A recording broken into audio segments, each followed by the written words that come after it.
गुरु ब्रह्मा गुरु विष्णु गुरुदेवो महेश्वर गुरु साक्षात परम ब्रह्मा तस्मै श्री गुरुवे नमः। जय गुरुदेव भगवान की जय। तृतीय अध्याय का 10वां श्लोक। जय गुरुदेव भगवान की जय।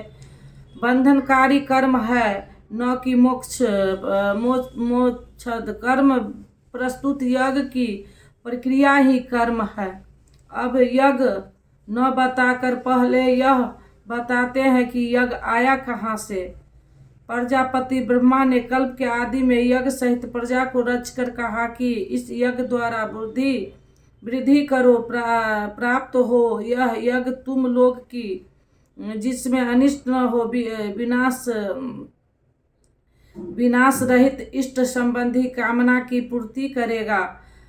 यज्ञ सहित प्रजा को किसने रचा? प्रजापति ब्रह्मा ने। ब्रह्मा कौन है? क्या 4 मुख और 8 आंखों वाला देवता जैसा कि प्रचलित है? नहीं, श्री कृष्ण के अनुसार देवता नाम की कोई अलग सत्ता है ही नहीं। फिर प्रजापति कौन है? प्रस्तुत जिसने प्रजा को मूल उद्यम परमात्मा में प्रवेश पा लिया वह महापुरुष प्रजापति है। बुद्धि ही ब्रह्मा है।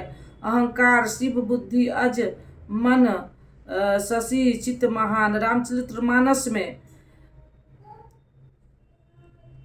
6ठा अध्याय से 15वां श्लोक तक उस समय बुद्धि एवं मात्र होती है। उस पुरुष की वाणी में परमात्मा ही बोलता है। भजन की वास्तविक क्रिया प्रारंभ हो जाने पर बुद्धि का उत्तरोत्तर उत्थान होता है। प्रारंभ में वह बुद्धि ब्रह्म विद्या से संयुक्त होने के कारण ब्रह्म विद्धि कही जाती है। कर्मश विकारों का समन होने पर ब्रह्म विद्या में श्रेष्ठ होने पर वह ब्रह्म विद्धि द्वार कही जाती है। उत्थान और सूक्ष्म हो जाने पर बुद्धि की अवस्था विकसित हो जाती है, वह ब्रह्म विद्यान कहलाती है। उस अवस्था में ब्रह्म वेता पुरुष दूसरों को भी उत्थान मार्ग पर लाने का अधिकार प्राप्त कर लेता है। बुद्धि की प्रकाष्ठा है ब्रह्म विद्या, अर्थात ब्रह्म विदित की वह अवस्था जिसमें इष्ट प्रवाहित हैं। ऐसी स्थिति वाले महापुरुष प्रजा के मूल उद्यम परमात्मा में वरिष्ठ और स्थिर रहते हैं। ऐसे महापुरुष की बुद्धि मात्र यंत्र है, वे ही प्रजापति कहलाते हैं। वे प्रकृति के द्वंद्व का विश्लेषण कर आराधना क्रिया की रचना करते हैं। यज्ञ के अनुरूप संस्कार का देना ही प्रजा की रचना है। इस पूर्व समाज अचेत एवं अवस्थित रहता है। सृष्टि अनादि है। संस्कार पहले से ही किंतु अस्त व्यस्त एवं प्रकृति है। यज्ञ के अनुरूप इन्हें ढालना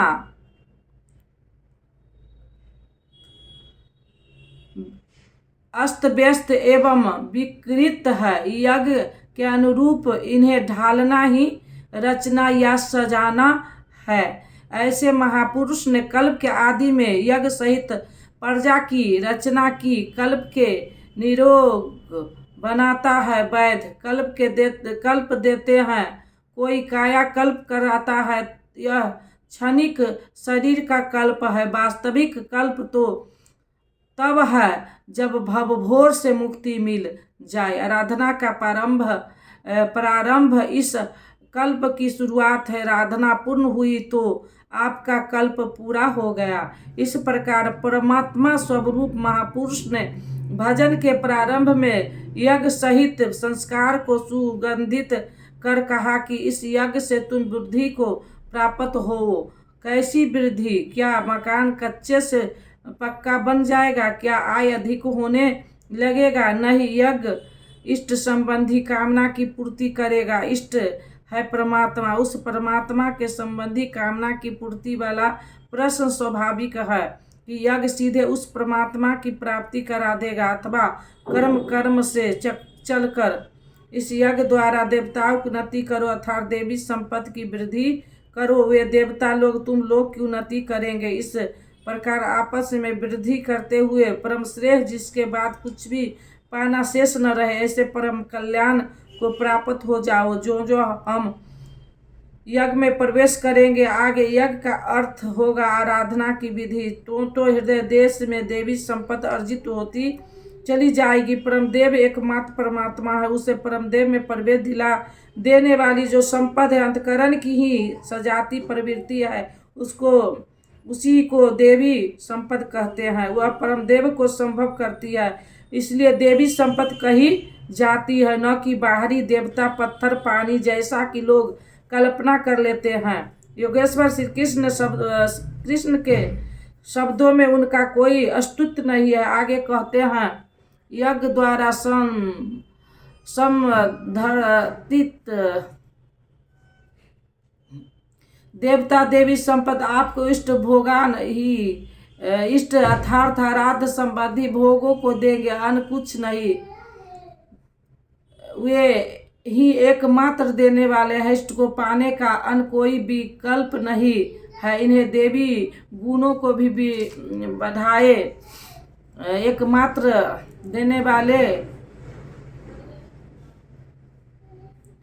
वे ही एकमात्र देने वाले हैं, इष्ट को पाने का अन्य कोई विकल्प नहीं है। इन देवी को बिना बढ़ाए जो इस स्थिति के भोग करता है, वह निश्चय ही चोर है। जब उसने पाया ही नहीं तो भोगेगा क्या? किंतु कहता अवश्य है कि हम तो पूर्ण है, तत्वदर्शी हैं। ऐसी डिंग मारने वाला, इस पथ से मुंह छिपाने वाला है, वह निश्चय ही चोर है कि प्राप्ति वाला, किंतु पाने वाले क्या पाते हैं? यज्ञ से बचे हुए अन्न को खाने वाले संत जन सब पापों से मुक्त हो जाते हैं। देवी संपत्ति की वृद्धि करते करते परिणाम में प्राप्ति काल ही पूर्ति काल है। जब यज्ञ पूर्ण हो गया तो शेष बचा हुआ ब्रह्मा ही अन्न है। उसी को श्री कृष्ण ने दूसरे शब्द में कहा, यज्ञ जिसकी सृष्टि करता है, उस अन्न का पान करने वाला ब्रह्मा में प्रविष्ट हो जाता है। यहाँ वे कहते हैं कि यज्ञ से बचे हुए अन्न का ब्रह्म पीयूष का पान कराने वाला सब पापों से छुटकारा पा जाता है। संत जन तो छूट जाते हैं, किंतु पापी लोग मोह के माध्यम से उत्पन्न शरीर के लिए ही पचते हैं, वे पाप खाते हैं। उन्होंने भजन भी किया, आराधना को समझा, ग्रस्त भी हुए, किंतु बदले में एक मीठी सी चाह पैदा हो गई कि आत्म शरीर के लिए और शरीर के संबंध को लेकर कुछ मिले। उसे मिल तो जाएगा, किंतु उतने भोगने पर वह अपने को वही खराब पाएगा जहाँ से चलना प्रारंभ किया था। उससे बड़ी क्षति क्या होगी? जब शरीर ही नश्वर है तो उसके सुख भोग कब तक साथ देंगे? वो आराधना तो करते हैं, किंतु बदले में पाप ही खाते हैं। पलटी सुधा ते सब बील ले ही रामचरितमानस में 7वां अध्याय से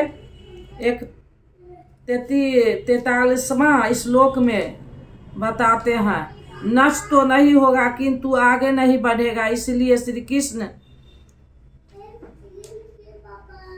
कृष्ण निष्काम भाव से कर्म भजन करने पर बल देते हैं। अभी तक श्री कृष्ण ने बताया कि यज्ञ परम श्रेय देता है और उसकी रचना महापुरुष द्वारा होती है, किंतु ये महापुरुष प्रजा की रचना में क्यों प्रवृत्त होते हैं? इस पर कहते हैं, सभी संपूर्ण प्राणी अन्न से उत्पन्न होते हैं।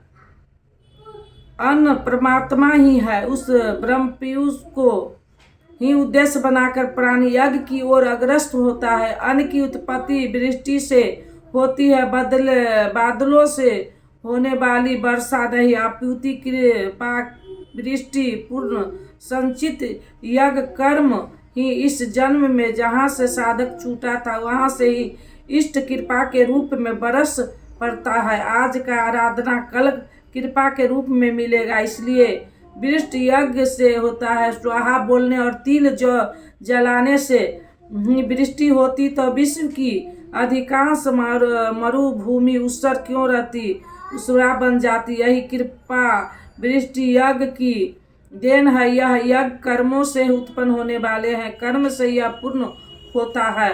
इस कर्म को वेद से उत्पन्न हुआ जान। वेद ब्रहा स्थिति ब्रह्म पुरुषों की वाणी है, जो तत्विदित नहीं है उसकी प्रत्यक्ष अनुभूति का नाम वेद है, न कि कुछ श्लोक संग्रह। वेद अविनाशी परमात्मा से उत्पन्न हुआ जान कहा तो परमात्माओं ने, किंतु ये परमात्मा के साथ दुर्लभ हो चुके हैं। उनके माध्यम से अविनाशी परमात्मा ही बोलता है, इसलिए वे वेद को स्वरूपेश कहा जाता है।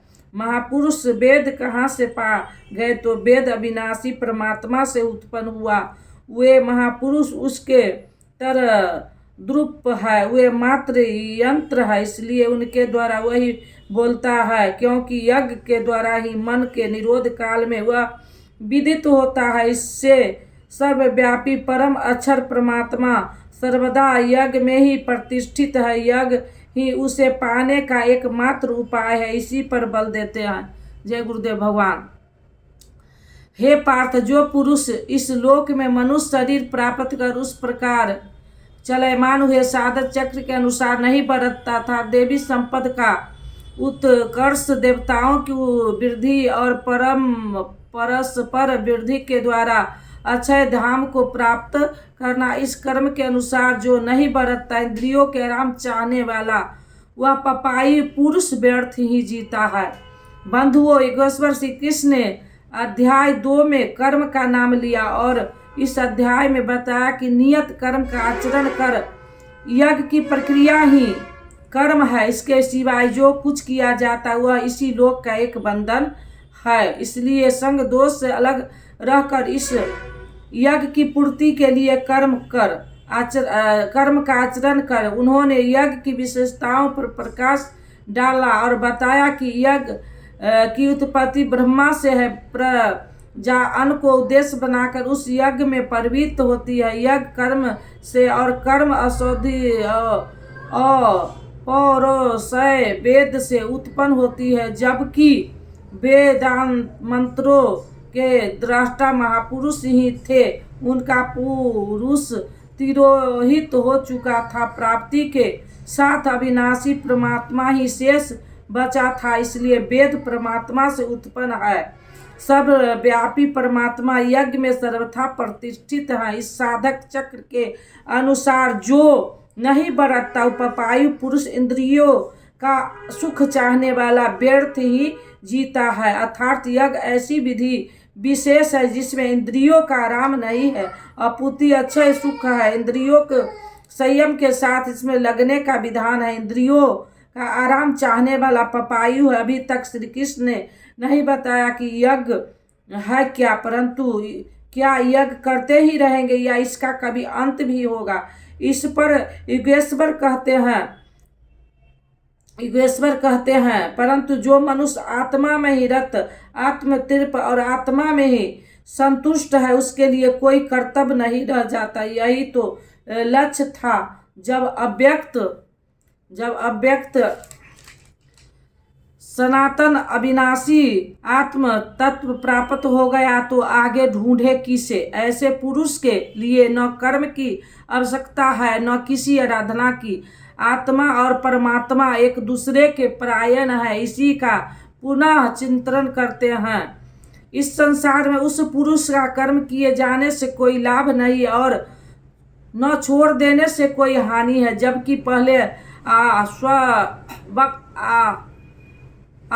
आवश्यक था। उसका संपूर्ण प्राणियों में कोई स्वार्थ संबंध नहीं रह जाता। आत्मा ही तो शास्त्र सनातन, अव्यक्त, परिवर्तनशील और अक्षर है। जब उसी को पा लिया, उसी से संतुष्ट, उसी से तृप्त, उसी से ओतपोत और स्थिर है, आगे कोई सता ही नहीं, तो किसको खोजे, मिलेगा क्या। उस पुरुष के लिए कर्म छोड़ देने से कोई हानि भी नहीं है, क्योंकि विकार जिस पर अंकित होते वह चित्त ही न रहा, उसका संपूर्ण भूत में ब्रह्म जगत और आंतरिक संकल्प की परत में लेश मात्र भी अर्थ नहीं रहा। सबसे बड़ा अर्थ तो था परमात्मा। जब वही उपलब्ध है तो दूसरे उसका क्या प्रयोजन होगा। इस स्थिति को प्राप्त करने के लिए तू अनासक्त हुआ। निरंतर कार्य कर्म जो करने योग कर्म है उस कर्म को अच्छी प्रकार कर, क्योंकि अनासक्त पुरुष कर्म के आचरण से परमात्मा को प्राप्त होता है। नियत कर्म कार्य कर्म एक ही है। कर्म की प्रेरणा देते हुए पुनः कहते हैं जनक माने राजा जनक नहीं, जनक जन्मदाता को कहते। योग ही जनक है जो आपके स्वरूप को जन्म देता है, प्रकट करता है। योग से संयुक्त प्रत्येक महापुरुष जनक है। ऐसे संयुक्त बहुत से ऋषि जनकदायक जनक इत्यादि ज्ञानी जन महापुरुष भी कर्म ना एवं हित कर्मों के द्वारा ही परम सिद्धि को प्राप्त हुए हैं। परम सिद्धि माने परम तत्व परमात्मा की प्राप्ति। जनक इत्यादि जितने भी पूर्व में होने वाली महर्षि हुए हैं इस कार्य कर्म के द्वारा ही यज्ञ की प्रक्रिया इस कर्म को करके ही परम सिद्धि को प्राप्त हुए हैं। किंतु प्राप्ति के पश्चात वे भी लोग संग्रह को देखकर कर्म करते हैं, लोकहित को चाहते हुए कर्म करते हैं। तो तू भी प्राप्ति के लिए और प्राप्ति के पश्चात लोक नायक बनने के लिए कार्य कर्म करने के लिए ही योग है। क्यों? अभी तक श्री कृष्ण ने कहा था कि प्राप्ति के पश्चात महापुरुष का कर्म करने से न कोई लाभ और छोड़ देने से कोई हानि ही है। फिर भी लोक संग्रह लोकहित व्यवस्था के लिए वे भली प्रकार नियत कर्म का ही आचरण करते हैं। जय गुरुदेव भगवान की जय। तृतीय अध्याय का 21वां श्लोक समाप्त हुआ। जय गुरुदेव भगवान की जय। अब दे दो गीता ज्ञान मिटे अज्ञान, गुरुजी हमारे हम आए शरण तुम्हारे। बालकपन खेलन में खोया, जवन निंद्रा में तू सोया, भय वृद्धित हो गई जर्जर का तो हमारे हम आए शरण तुम्हारे। सुत मात पिता बांधव तारा, नस्वर संबंध है सारा, जाएंगे संग शुभा शुभ कर्म हमारे हम आए शरण तुम्हारे। गुरु कर में जग की माया में सुख पाता था इस काया में, निज ज्योति से ज्योति जगाओ गुरु जी हमारे हम आए शरण तुम्हारे। सेवक पर स्वामी दया करो, भव भय बंधन आप हरो, कर्मों के दोष न देखो आप हमारे हम आए शरण तुम्हारे। गुरु चरणों में अर्जी है, आगे प्रभु आपकी मर्जी है, गुरु कृपा मिले तो जागे भाग हमारे हम आए शरण तुम्हारे। अब दे दो गीता ज्ञान मिटे अज्ञान, गुरु जी हमारे हम आए शरण तुम्हारे। बोलो श्री राम जय जय राम, बोलो श्री राम जय जय राम। मंगल भवना मंगलहारी, द्रवसु दशरथ अजिर बिहारी, जो तुम जानहु अंतर्यामी, पुरबहु मोर मनोरथ स्वामी। अब प्रभु कृपा करहु एहि भांति, सब तज भजन करब दिन राति। बोलो श्री राम जय जय राम, सकल विघ्न व्यापहि नहीं तेहि, राम सो कृपा बिलो कहि जेहि। प्रवेश नगर कीजे सब काजा, हृदय राख कौशलपुर राजा। गरल सुधारी पुकर मिताई, गौपद सिंधु अनल शीतलाई। हे रामा पुरुषोत्तमा नरहरे नारायण केशवा, गरुड़ दामोदरा मध्वा। हे कृष्ण पते कमलापते, श्रीपते वैकुंठाधिपते, चराचर पते लक्ष्मी पते त्राय माम। ओम शांति शांति। जय गुरुदेव भगवान की जय।